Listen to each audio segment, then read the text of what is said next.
जहां एक तरफ युद्ध खत्म करने के लिए ट्रंप से बात करने को तैयार हैं रूसी राष्ट्रपति व्लादिमीर पुतिन, तो वहीं दूसरी तरफ चाइना और भारत की मीटिंग हुई और पेंटागन ने एक बड़ा खुलासा किया है। जानेंगे, जियोपॉलिटिक्स में बहुत कुछ चल रहा है। अजीत डोभाल का चाइना जाना कितना ज्यादा फायदेमंद है या नुकसानदायक है? पेंटागन ने आखिरकार कौन सी रिपोर्ट दी है और किसकी तरफ भारत क्यों झुक रहा है? जियोपॉलिटिक्स में बहुत कुछ चल रहा है, हमेशा की तरह जानने को मिलेगा बहुत कुछ। आइए जानते हैं इन खबरों को विस्तार से। रूस और यूक्रेन के युद्ध को लगभग 3 साल होने वाले हैं। इस युद्ध में अभी भी कोई समझौता नहीं हो सका है। इस बीच रूसी राष्ट्रपति व्लादिमीर पुतिन ने गुरुवार को कहा है कि वह यूक्रेन को लेकर अमेरिका के नवनिर्वाचित राष्ट्रपति डोनाल्ड ट्रंप के साथ बातचीत करने के लिए तैयार है और इस वार्ता को शुरू करने के लिए यूक्रेनी अधिकारियों के साथ किसी भी शर्त की जरूरत नहीं है। पुतिन ने अपने वार्षिक प्रश्नोत्तर सत्र में एक अमेरिकी चैनल के रिपोर्टर से कहा कि वो ट्रंप से मिलने को तैयार है,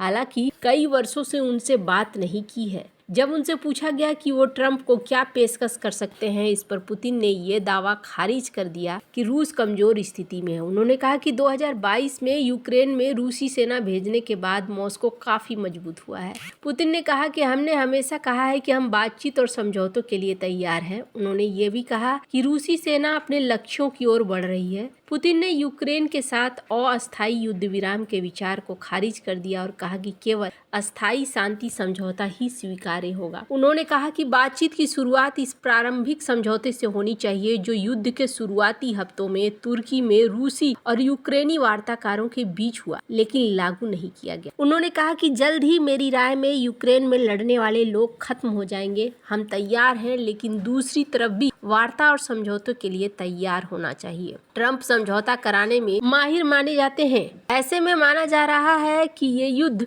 खत्म हो जाएगा। अब देखना होगा कि यहाँ पर क्या चीज आगे बढ़ती है। हालांकि आपको बता दूं, जेलेंस्की को लेकर डोनाल्ड ट्रंप ने इस बात को कहा था कि आपको सोचना शुरू कर देना चाहिए कि युद्ध को हमें समाप्त कैसे करना है। जहां एक तरफ ये सारी चीजें हो रही है, वहीं दूसरी तरफ चर्चा का विषय बना हुआ है अजीत डोभाल का चाइना जाना। चाइना जाना चर्चा होने के पीछे कई सारी वजह भी है। सबसे बड़ी चीज ये है कि ये सब कुछ हो क्या रहा है। अभी हाल के दिनों में देखें तो काफी कुछ बदलाव देखने को मिल रहा है और घटनाक्रम को अगर ध्यान से देखें तो अभी सबसे पहली और अचानक से एक खबर मिलती है कि नॉर्थ कोरिया में भारत अपना दूतावास खोलता है। फिर दूसरी खबर ये मिलती है कि चाइना और भारत के बीच में बातचीत होती है। तीसरी खबर ये मिलती है कि ईरान, अर्मेनिया और भारत के बीच में ट्राइलेटरल मीटिंग होती है। ये सारी चीजें देखकर ऐसा लगता है जैसे कि भारत भी अब अपने पक्ष को ज्यादा मजबूत करने के चक्कर में लगा हुआ है। और जब ये चाइना पहुंचे अजीत डोभाल, तो इस पर दुनिया भर की नजर थी और दुनिया भी इस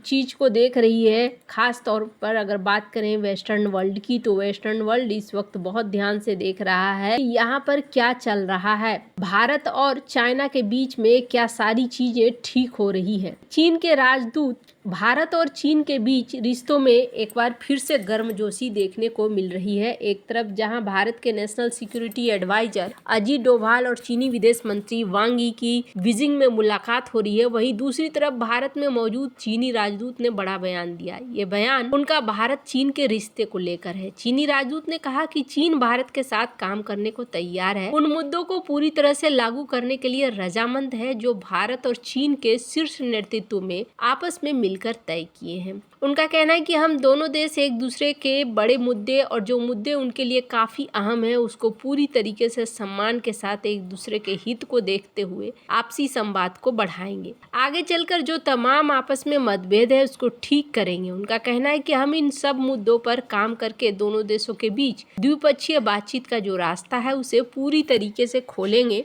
जिसके जरिए ज्यादा स्थिर माहौल विकास के लिए बनाया जा सके। चीन के राजदूत की ये बातचीत भारत चीन के बॉर्डर विवाद को ध्यान में रखकर कही गई है। सोशल मीडिया एक्स पर किए गए इस पोस्ट में समझ में आ रहा है कि चीनी राजदूत ने एक तरह से ये बताने की कोशिश करी है कि भारत के साथ जो भी बॉर्डर का विवाद है उसे चीन ठीक करने में, भारत के साथ काम करने में दिलचस्पी रखता है। इतना ही नहीं, चीनी राजदूत के इस बयान से समझ में आता है कि आने वाले दिनों में जो भी मतभेद है उसे बैठकर बातचीत के जरिए निपटारा किया जा सकता है और विकास के लिए एक दूसरे का सहयोग बढ़ाया जा सकता है। हाल ही में विदेश मंत्री ने बताया कि भारत और चीन के बीच कई मामलों को लेकर डिसएंगेजमेंट हुआ है, जिसमें ईस्टर्न लद्दाख में प्रोसेस भी चल रहा है। आसमान से गिरा और खजूर से अटका, ये कहावत पाकिस्तान के ऊपर एकदम फिट बैठ रही है। एक तरफ आर्थिक संकट और दूसरी ओर एनर्जी क्राइसिस ने पाकिस्तान की कमर तोड़कर रखी हुई है। इसके साथ चीन, जिसे पाकिस्तान अपना सबसे करीबी दोस्त बताता है, वो उसके लिए मुश्किलें और बढ़ा रहा है। ताजा मामला वर्ल्ड बैंक से जुड़े $500 मिलियन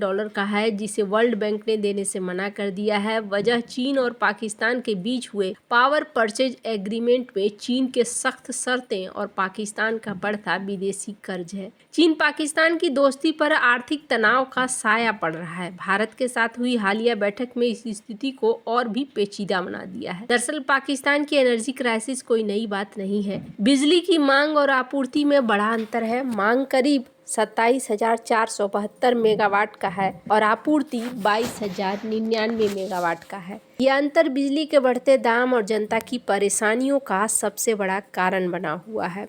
अब इस मुलाकात के बाद कई सारी चीजें देखने को मिल रही हैं। इस मुलाकात पर अमेरिका की भी नज़र थी और अमेरिका ने अपना एक रिपोर्ट भी जारी करा है और इस रिपोर्ट में अमेरिका ने ये बातें कही है कि भले यहाँ पर बात हो रही है, शायद 6 बिंदुओं पर बातचीत हुई है, लेकिन यहाँ पर अभी भी भारत के साथ LAC पर अच्छी खासी तैनाती चाइना ने अपने आर्मी की कर रखी है। इन्होंने कहा कि चाइनीज सैनिक अब पीछे नहीं गए हैं और ये वहीं पे हैं। 1,20,000 यहाँ पर सेना तैनात है 3,488 किलोमीटर के इस LAC पर, जो लद्दाख से अरुणाचल प्रदेश तक फैला हुआ है। इसके अलावा इनका कहना है कि अभी भी heavy weapon system, tank, howitzer, surface to air missile और भी एडवांस मिलिट्री इक्विपमेंट्स हैं जो अभी भी फैले हुए हैं। इसके अलावा 20 इनके कंबाइंड आर्म्स ब्रिगेड हैं जो फॉरवर्ड लोकेशन में है, तो यहाँ इन्होंने अभी भी तैनाती कर रखी है। ये अपने हथियारों को और भी ज्यादा मॉडिफाई कर रहे हैं और अपनी ताकत को बढ़ा रहे हैं। अब अमेरिका यहाँ पर चाइना को लेकर इस तरीके का रिपोर्ट क्यों दे रहा है, तो इस रिपोर्ट को देने के पीछे सबसे बड़ी वजह यही बताई जा रही है कि अमेरिका भी नजर रखे हुए है कि भारत और चाइना के बीच में जो समस्याएं हैं वो समस्याएं हल हो रही हैं, तो क्या फिर भारत हमें उस तरीके से सपोर्ट करेगा। इंडो पैसिफिक में हमें भारत का साथ भी चाहिए। खैर, अमेरिका की जो रणनीतियां होती है ना, वो बहुत आसान नहीं होती हैं, इसलिए कुछ भी कह पाना इस वक्त बहुत मुश्किल भरा हो सकता है। एक बात तो साफ है कि डोनाल्ड ट्रंप के आने के बाद यहाँ पर टैरिफ के खेल शुरू होंगे और व्यापार का युद्ध शुरू होगा और व्यापार के युद्ध के लिए भारत को अपने आसपास के देशों के साथ, खास तौर पर जो बड़ी जनसंख्या वाले देश हैं, उनके साथ समन्वय बनाकर चलना होगा। वैसे आपको क्या लगता है, इन सब मामले में आपकी क्या राय है, कमेंट कर जरूर बताएं। जल्द मिलते हैं अगली वीडियो में नई खबर के साथ।